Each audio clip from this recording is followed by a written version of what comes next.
আল্লাহর হাবিব সাল্লাল্লাহু আলাইহি ওয়াসাল্লামের সাথে আম্মা জান আয়েশার ঝগড়া হতো।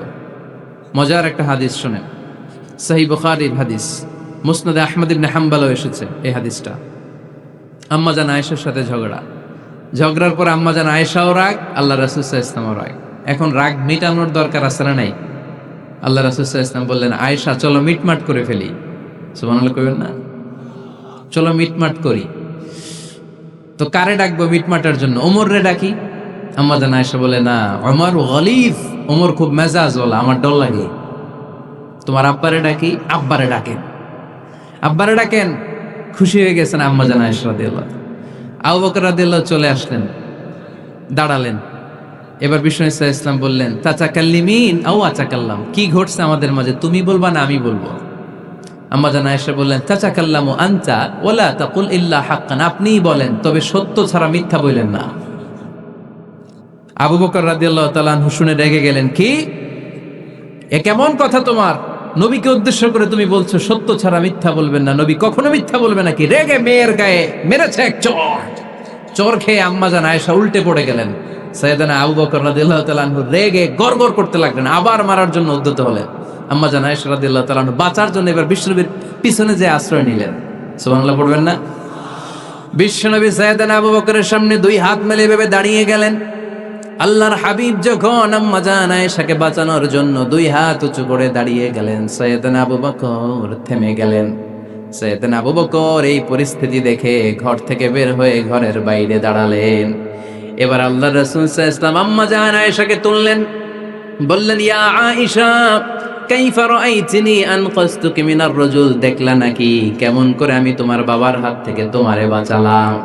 আজকে আমি যদি সামনে দাঁড়িয়ে না বাঁচাতাম, তোমার বাবা তোমারে একেবারে মেরেই ফেলতো। সুবহানাল্লাহ পড়ে। দেখছো আয়েশা, আমি বাঁচাইলাম তোমারে, আমার সাথে ঝগড়া করো, আমি বাঁচাইলাম। এই কথা শুনে আম্মা জান আয়েশা রাদিয়াল্লাহু তাআলা আনহা লজ্জায় পড়ে হেসে দিলেন। সুবহানাল্লাহ পড়বেন না? এত আস্তে সুবহানাল্লাহ। লজ্জায় হেসে দিলেন। বিশ্বনবী সাল্লাল্লাহু আলাইহি ওয়াসাল্লাম এবার হেসে দিলেন। দুইজনের হাসাহাসি শুনে বাইরে থেকে আবু বকর রাদিয়াল্লাহু তাআলা আনহু হাসির আওয়াজ শুনে অবাক, কিরে এতক্ষণ যুদ্ধ এখন আবার হাসি? কেন হাসে দেখার জন্য সাইয়েদানা আবু বকর রাদিয়াল্লাহু তাআলা আনহু ঘরের ভেতরে ঢুকলেন। ঢুকে দেখেন আম্মা জান আয়েশাও হাসে, বিশ্বনবীও হাসে, সাইয়েদানা আবু বকর হেসে দিলেন। আরশের উপর থেকে খুশি হয়ে গেলেন কে? এবার সাইয়েদানা আবু বকর বলেন, ইয়া রাসূলুল্লাহ, ইয়া হাবিবাল্লাহ, আশরিকানি ফি সিলমিকুমা কামা আশরাকতুমানি ফি হারবিকুমা। নবী গো, আপনাদের দুইজনের মধ্যে যুদ্ধ লাগলে যেমনি মিটমাট করার জন্য আপনি আমারে ডাকেন, আপনাদের এই আনন্দঘন মুহূর্তগুলোতে শরীক হওয়ার জন্য মাঝে মাঝে আমারে ডাকেন। সুবহানাল্লাহ পড়েন। আপনাদের মধ্যে যুদ্ধ লাগলে সন্ধি করার জন্য যেমনি আমারে ডাকেন, আপনারা যখন আনন্দঘন পরিবেশ এরকম খুনসুটি করেন, হাসাহাসিতে মেতে ওঠেন, তখন একটু আমারে রাখেন। সুবহানাল্লাহ পড়বেন না? দেখেন, আল্লাহ রাসূল সাল্লাল্লাহু আলাইহি ওয়াসাল্লাম পৃথিবীর সবচাইতে শ্রেষ্ঠতম মানুষ। উনাদের পরিবারেও ঝগড়া হতো, কিন্তু এই ঝগড়া কোনোদিন তালাক পর্যন্ত গিয়েছে? কথা বলেন না কেন? আল্লাহর হাবিব সাল্লাল্লাহু আলাইহি ওয়াসাল্লাম তার কোন স্ত্রীকে তালাক দিয়েছেন? প্রায় আম্মা জান আয়েশার সাথে রাগারাগি হতো। আল্লাহর হাবিব সাল্লাল্লাহু আলাইহি ওয়াসাল্লাম বলতেন, আয়েশা, কখন তুমি রেগে থাকো সেটাও আমি জানি, কখন তুমি আমার উপর খুশি থাকো সেটাও আমি জানি। ইয়া আয়েশা, ইন্নী লা আ'লামু ইযা কুনতি আন্নী রাদিয়া ওয়া ইযা কুনতি আলাইয়া গাদবা। আয়েশা, কখন রেগে থাকো তাও বুঝি, কখন খুশি থাকো তাও বুঝি। আম্মা জান আয়েশা বললেন, ইয়া রাসূলুল্লাহ, কেমনে বোঝেন? বিশ্বনবী বললেন, তোমার দোয়ার বাক্যগুলো শোনো বুঝি। যখন তুমি আমার উপর খুশি থাকো তখন দোয়ার সময় তুমি এভাবে বলো, রব্বি মুহাম্মদ, ও মুহাম্মাদের রব, আপনি আমাদের সব গুনাহ মাফ করে দেন। আর যখন তুমি আমার উপর রেগে থাকো তখন তুমি মুনাজাতের সময় বলো, রব্বি ইব্রাহিম, ইব্রাহিমের রব, আপনি আমাদেরকে ক্ষমা করে দেন। তার মানে যখন তুমি রেগে থাকো তখন দোয়ার সময় আমার নামটা মুখে নিতে চাও না। সুবহানাল্লাহ পড়েন। তখন তুমি দোয়ার সময় অন্য নবীর নাম নাও। আম্মা জান আয়েশা বললেন, ইয়া রাসূলুল্লাহ, মা আহাজুরু ইল্লা ইসমাক, আমি তো শুধু নামটাই সরাই, আমার মুখ থেকে কেবল আপনার নামটাই সরায় রাখি, আমার হৃদয় থেকে কখনো আপনারে সরাতে পারি না। আমার হৃদয় জুড়ে আপনি, মা আহাজুরু ইল্লা ইসমাক, নবী হে, আমি শুধু দোয়ার সময় রাগের মাথায় আপনার নামটা বাদ দেই, হৃদয় থেকে তো আপনারে বাদ দিতে পারি না। সুবহানাল্লাহ পড়বেন না? তার মানে নবীদের ফ্যামিলি তো ঝগড়া এগুলো হতো, কিন্তু এটা তালাক পর্যন্ত গড়াতো না, ঠিক কিনা? সহিহ মুসলিমে এসেছে, ইন্না ইবলিসা ইয়াদাউ আরশাহু আলাল মা। ইবলিস শয়তান তার সিংহাসন গেড়েছে সাগরের উপর। কোথায়? ইবলিসের সিংহাসন কোথায়? সাগরের উপর। সুম্মা ইয়াবআসু সারায়াহু, সে প্রতিদিন সকালবেলা তার সাঙ্গপাঙ্গরে গোটা পৃথিবীতে পাঠায়, যা পৃথিবীতে ফাসাদ সৃষ্টি কর, ফাসাদ সৃষ্টি কর।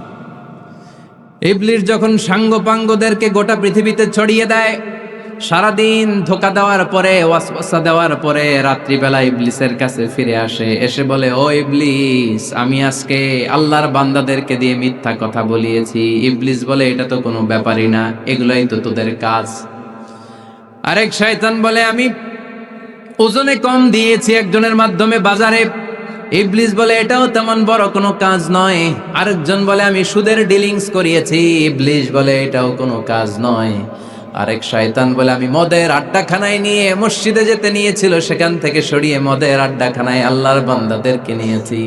ইবলিস বলে, এইটাও তেমন বড় কোনো কাজ নয়। আরেক শয়তান এসে বলে, মা তারাকতুহু হাত্তা ফাররাকতু বাইনাহু ওয়া বাইনা ইমরাআতিহি, আমি এক আল্লাহর বান্দার সাথে বান্দির ঝগড়া লাগিয়ে, ঝগড়া করাতে করাতে তালাক পর্যন্ত নিয়ে গিয়েছি। মা তারাকতুহু হাত্তা ফাররাকতু বাইনাহু ওয়া বাইনা ইমরাআতিহি, আমি এক ইমানদার পরিবারকে ধ্বংসের শেষ প্রান্তে নিয়ে গিয়েছি। সামান্য ঝগড়ার পরে আমি ওয়াসওয়াসা দিতে দিতে ঝগড়া বাড়াতে বাড়াতে তালাক পর্যন্ত নিয়েছি। ইবলিস বলে, শাবাশ, তুই তো কাজের মতো কাজ করেছিস, আমার কাছে আয়, আমার কাঁধে ওঠ। ইবলিস তখন ওই শয়তানকে কাঁধে নিয়ে নাচতে শুরু করে।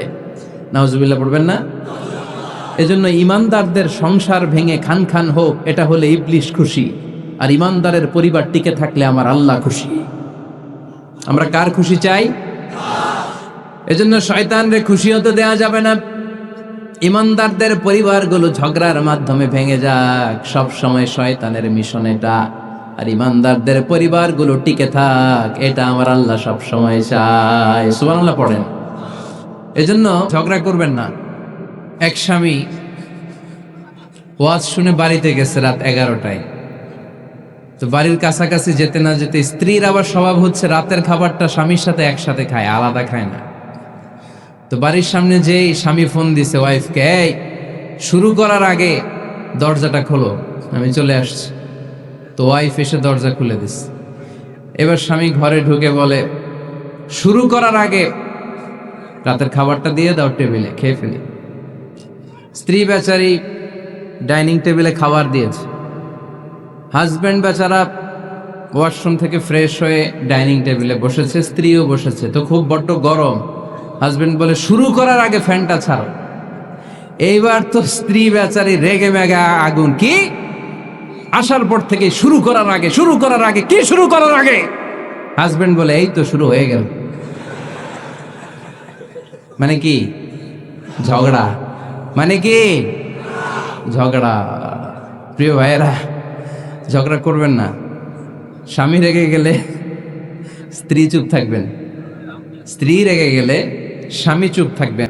তাহলে এখন থেকে আমাদের এই স্লোগান নিতে হবে যে ঝগড়া করলেও আমরা ডিভোর্সের দিকে যাব না। পারা যাবে?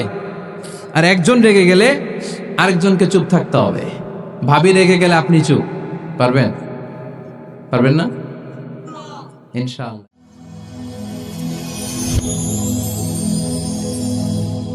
Rose TV 24. Enjoy by listening to the Holy Quran.